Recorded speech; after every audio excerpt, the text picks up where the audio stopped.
Hindi na ho lahat ng nakapiit ay nagkasala talaga, ngunit minsan ay binamalas, minsan ay napag-initan,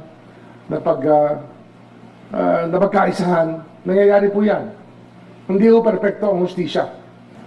Ang sa akin po, basta't nakapaglingkod na ng 5 taon ang mahigit 80 anyos, 80 na yan baka pwede nang palayain, di ba? Gagawa ho kami ng mga patakaran tungkol dito upang mapatupad. Ayaw natin violate ng batas.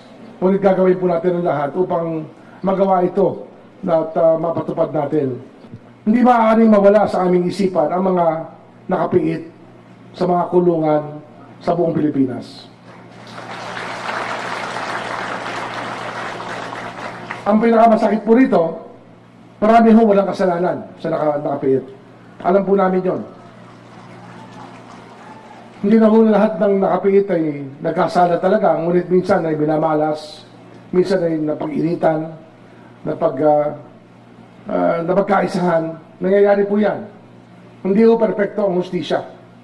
Ngunit, kaya ho tayo nilagay dito ng ating Pangulo, ang gusto niya po ay isang may pusong hustisya ang manaig sa ating kapuluan. Compassionate justice. Yan po ang kanyang paningin sa lipunan natin na dapat may puso ang batas at may puso ang kamay na bakal na may puso naman. Huwag naman bakal at bakal lang. Hindi pwede malamig na malamig. Dapat may init din.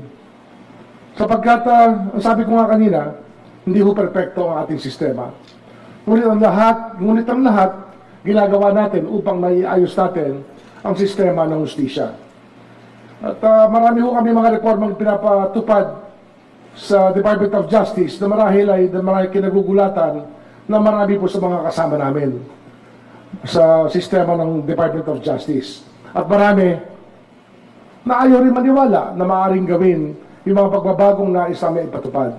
Ngunit, ang mahalaga, sa paniniwala po namin, sa paniniwala ko na ito'y makakabuti sa ating sistema ng hustisya, pinatutupad po natin yan. Kahit may kritiko, mayroong hindi naniniwala, ang mahalaga, naniniwala po tayo na dapat ang hustisya manaig sa buong kapuluan ng Republika ng Pilipinas. At kanina, nung pagpasok ko rito, naalala ko, marami ho nagbibilin sa akin. Mayroon hong pinakikiusap sa atin, nagtatanong kung pwede na palayain. At ang unang tanong ko kanina, yung mahigit 80 anyos ba, marami pa rito. At ang sabi sa akin, meron daw mahigit 90 anyos na. Ang sa akin po, basta't nakapaglingkod na ng 5 taon ang mahigit 80 anyos, 80 na yan baka pwede nang palayain, di ba? Gagawa ho kami ng mga patakaran tungkol dito upang mapatupad. Ayaw natin violate ng batas.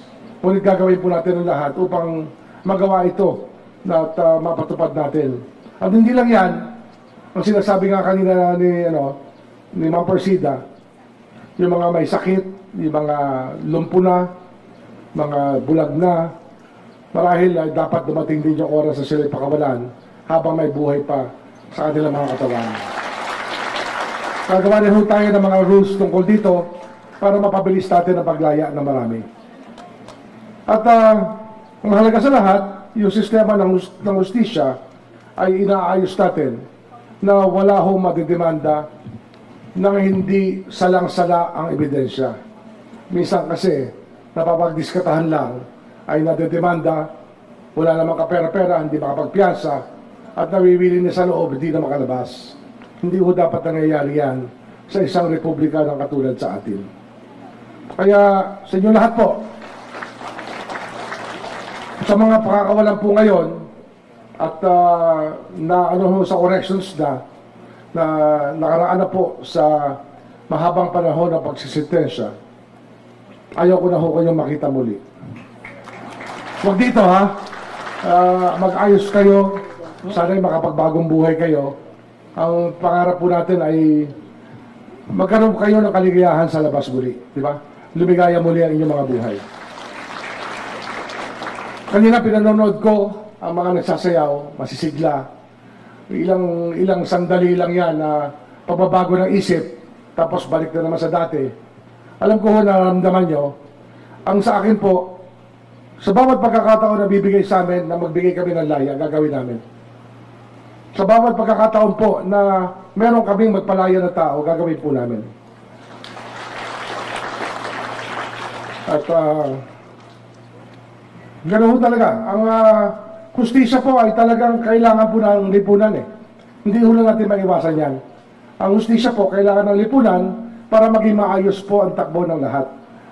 Yan po ang papel ng Department of Justice. Kaya sana, unawain nyo rin kami, minsan nagkakamali, minsan po ay talagang hindi nagagawa yung nais gawin, ngunit sa kaduluduluhan, ang sasabihin ko sa inyo, araw-araw po na ginawa ng Diyos, lagi po nasa isip namin ng mga nakapiit kung anong pwedeng gawin upang mapagbuti ang kalagayan ng lahat ng PDL sa buong Republika ng Pilipinas. Nang pag-usayin naman ang buhay nyo. Kahit sa loob, na magkaroon pa rin kayo na magandang kalagayan sa loob. Yan po isang pangarap rin na meron kami. Huwag kayong mag-alala. Hindi ho namin gusto na nahihirapan po ng gusto, na nahihirapan nang wala namang dahilan ang mga taong nagbabayad na sa utang, ng utang sa lipunan. Kaya makakaasa po kayo, hindi po namin kinalilimutan ang aming katungkulan at tungkulin na maging mabuting tao sa kapwa-tao. Yan po ay aming iniisip lagi. Kaya sa inyo lahat na naririto, sa mga kasama ko sa gobyerno, ang hustisya ay may puso. At ang hustisya po ay nananaig sa lipunan sapagkat may mga taong nais ipatupad ang batas. Kasi kahit na paano ay mapagbuti ang takbo ng ating lipunan. Kaya sa inyong lahat na nakapiit, ay magbabagong buhay naman kayo. Good luck po. Sana mapalaya namin kayo sa lalong madaling panahon.